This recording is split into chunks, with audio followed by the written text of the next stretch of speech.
Hey ye Bills Mafia, there's a storm brewing in Buffalo, and it's not just lake effect snow. It's the kind of anticipation that only the NFL draft can bring, and the latest 2025 mock draft has come out with an opinion that could shape the future of this franchise. No trades, no bullshit, just raw, bold picks for the Buffalo Bills, straight from the Moose's fourth and final mock draft. And Bills Mafia, some of these names, they'll make you raise an eyebrow, maybe even scream at your screen. So let's break it down, not like your standard ESPN predictions, but like a real conversation, Bills style. But first, hold on to this. In the eye of the storm is where champions are born, and this year, the Buffalo Bills don't run from it, they ride it to the Super Bowl. Mafia, I kindly ask that you hit the like button and subscribe to the channel here to stay up to date on all things Bills. Now let's go. Pick 30, round 1. You've heard his name here before. Kenneth Grant, Michigan, defensive lineman. We've talked about this guy ad nauseum, and yet, somehow, the hype still doesn't match the potential. Kenneth Grant is not just a defensive tackle. This guy is a 6 feet 3 inches,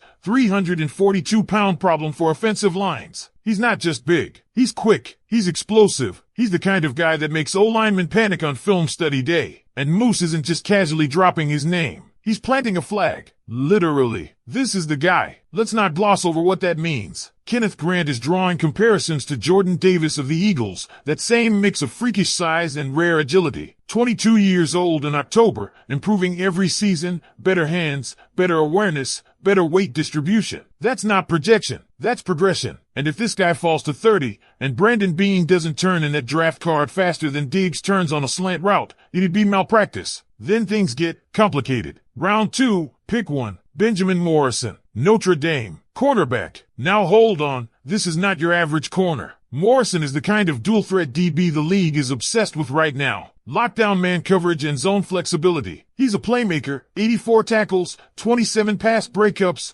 9 picks, including a pick 6. That's legit, right? But then, the injury. A hip issue that took him out for the final 10 games of last season. That's the shadow over his draft stock. Can he still flip his hips fast enough to keep up with elite NFL speed? Can he plant, twist, and go? That's the question, and it's one that could turn a top-tier talent into a round 2 flyer. High reward, medium risk. Moose believes the instincts are there. But let's be honest, this pick walks a fine line between genius and gamble. Sticking with round 2, pick 62. Jared Ivey, Mississippi. Defensive lineman, edge-ish, kind of. Moose drops the truth here. Ivey is not your classic edge rusher. He's not explosive enough off the snap to be the next Von Miller. But he is 6 feet 5 inches, 275 pounds of pure physical presence. He racks up tackles for loss and brings size that screams versatility. Moose sees something bigger here, literally. Not edge, not traditional DE, but a potential 5 technique piece that eats up space and complements the Bills' defensive front like a good bottle of ranch with wings. He's not going to be that double-digit sack guy, but 5 to 6 sacks per season? You take that with solid run defense every single time. Line him up next to Ed Oliver, rotate him with Rousseau or Epineza,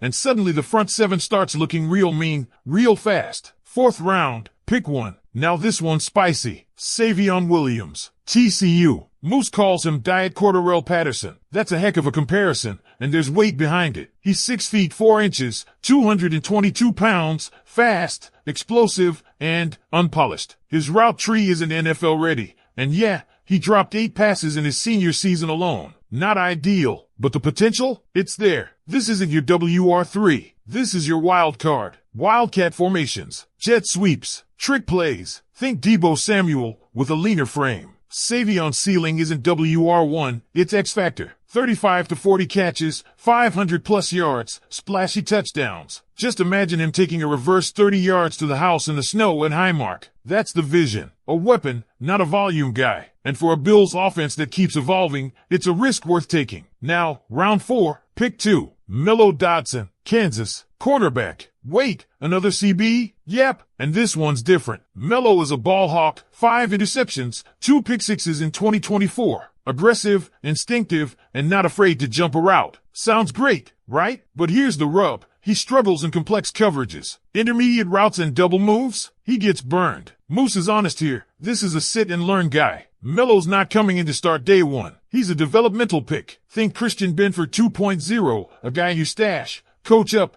and let him evolve behind veterans. If he learns how to tackle and stay disciplined in zone, the raw playmaking is there. That could be a sneaky good value pick down the line. Moose doesn't spend too much time on the late rounds, because let's be real, 5th through 7th rounders are typically depth pieces. But he does shout out one guy, Ty Felton, wide receiver out of Maryland. Not big, not super productive, but fast. Slot potential, special teams upside. He's one of those guys who might surprise in camp or flame out. That's the late round reality. Now let's talk strategy. No trades in this mock. That's a choice. It limits movement, yes, but it also paints a clear picture of what the Bills front office could do if they just ride the board straight up. And honestly, with 10 picks, it's not about volume anymore. It's about finding contributors, role players, specialists, rotational stars. And let's not forget, Moose kept it real about the team's current WR room. Joshua Palmer came in through free agency. Guys were re-signed. It's crowded, but flexible. Add in Stefon Williams and possibly Ty Felton,